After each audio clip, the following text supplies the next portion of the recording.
Assalamualaikum warahmatullahi wabarakatuh. Hai sahabat beriman, apa kabar?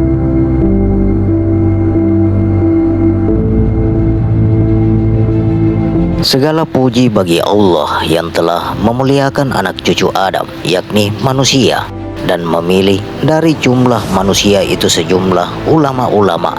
Dan Allah juga memilih dari golongan itu mereka yang zuhud, yaitu para ahli hikmah dan para ahli karamah. Ruh aku milik Allah, jasad aku milik Allah, akal aku milik Allah, harta aku milik Allah, istri atau suami aku milik Allah, anak aku milik Allah, orang tua aku milik Allah, kerabat aku milik Allah. Ternyata aku tidak memiliki apa-apa. Lantas, apakah milikku?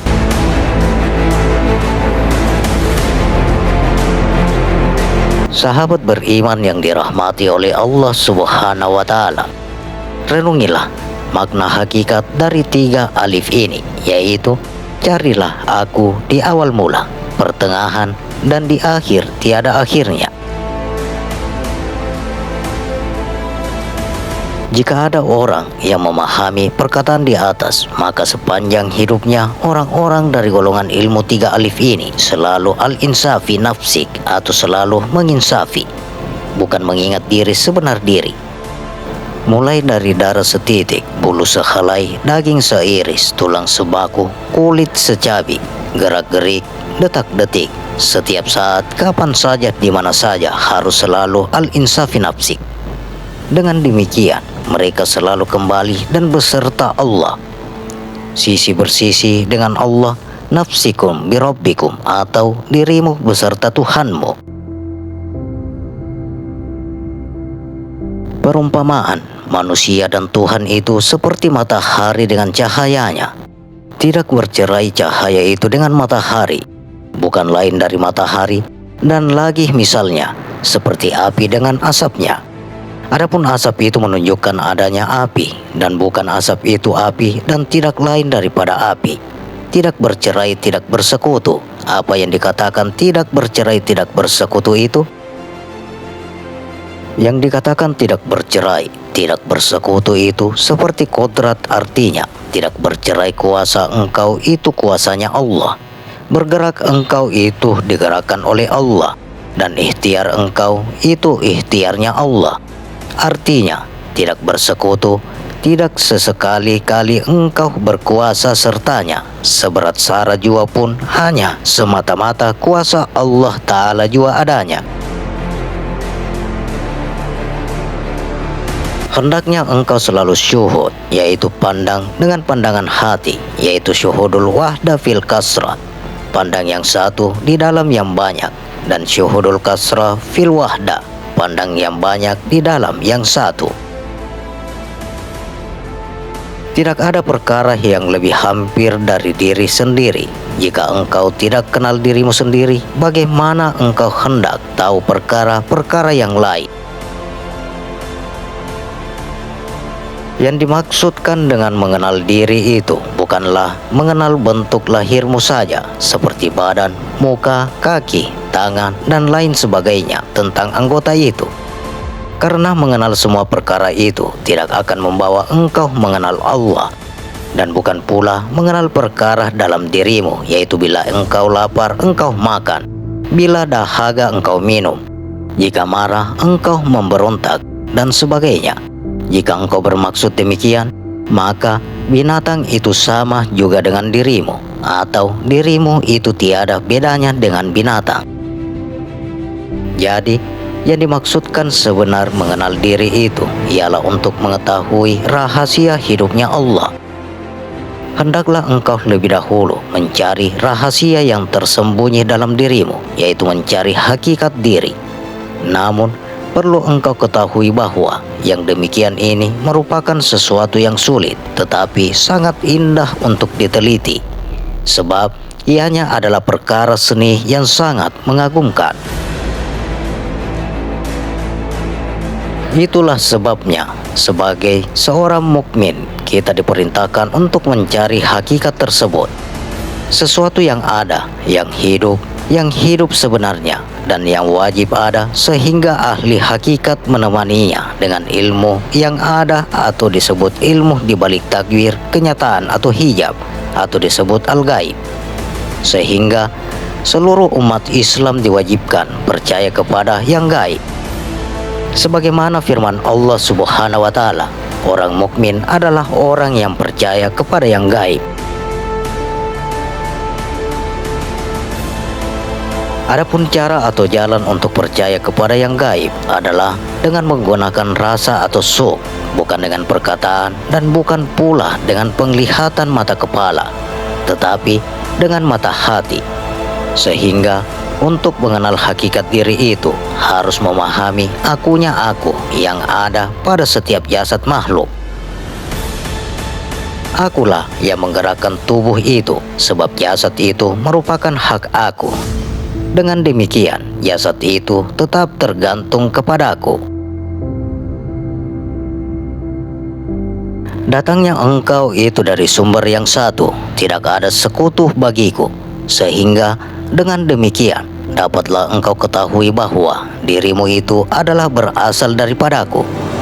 Sebab makhluk itu tidak dapat bergerak, melainkan harus dengan iradatku. Dengan demikian, engkau dapat mengetahui bahwa akulah yang memerintahkan terhadap seluruh makhluk, sehingga tidaklah bergerak segala kebajikan atau kejahatan, melainkan dengan takdirku, dengan iradatku, serta dengan qada dan qadarku. Tidaklah engkau itu bergerak dalam suatu gerak, melainkan sepengetahuanku, dan gerak serta diamnya engkau itu tidak pernah luput dari pengetahuanku. Sehingga engkau tidak dapat dekat denganku, tetapi akulah yang sangat dekat dengan dirimu.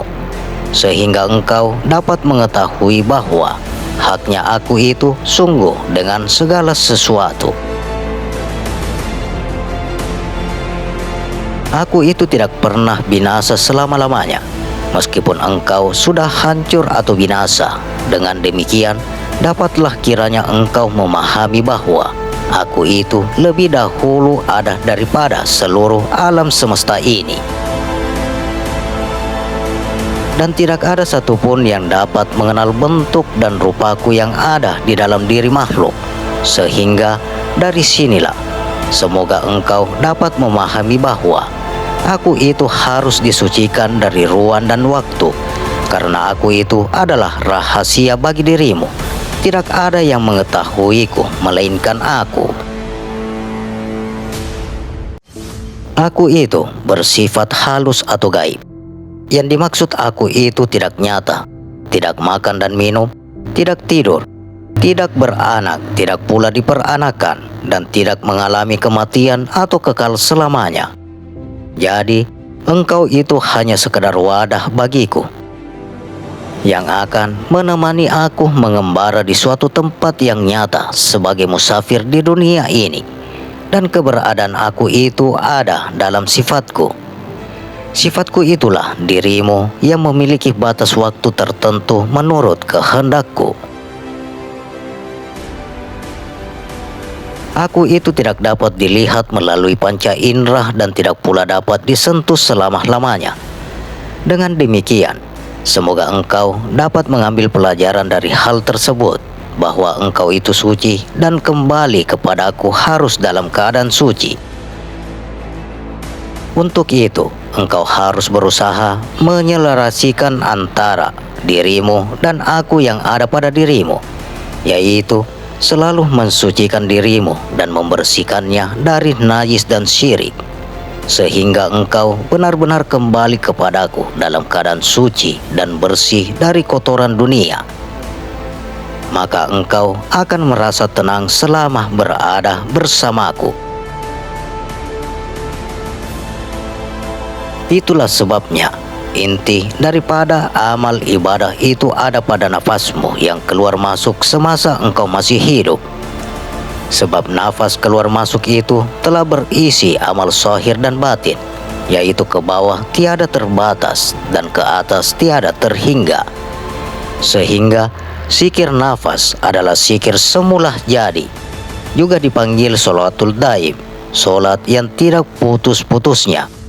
Itulah zikir penyaksian antara zatku dengan sifatku yang nyata, menyatakan sehingga tidak ada lagi rahasia di balik zikir ini.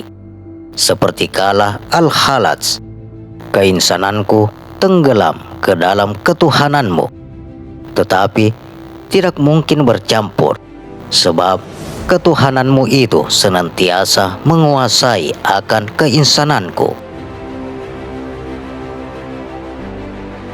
Abu Futur al-Surawandi berkata, tujuan segala-galanya satu juga, yaitu menuntut cahaya kebenaran dari cahaya segala cahaya, yaitu Allah.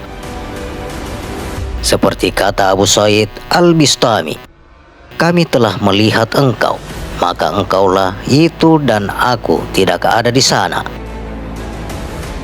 Dan seperti kata Ibnul Arabi, al-abidu wal makbudi wahidun, yang menyembah dan yang disembah itu satu, atau yang ada hanya satu.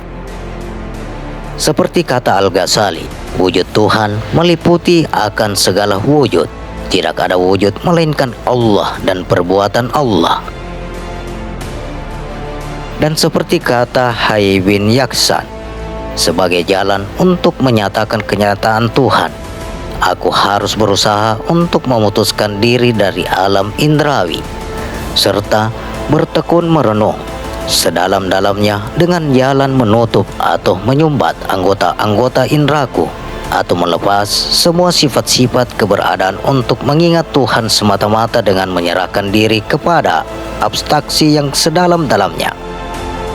Maka barulah latihan jiwa demikian sehari-hari yang terjadi padaku, dan aku selalu mencari pelabuhan diri dan menyaksikan terhadap Tuhan semata-mata, sehingga hanyutlah diriku bersama-sama pribadi-pribadi lain, dan tiada yang tertinggal lagi kecuali Zat yang Maha Esa, hak dan wujud, serta tetap pada wujudku, yang pada akhirnya terbukalah jalan untuk menyaksikan.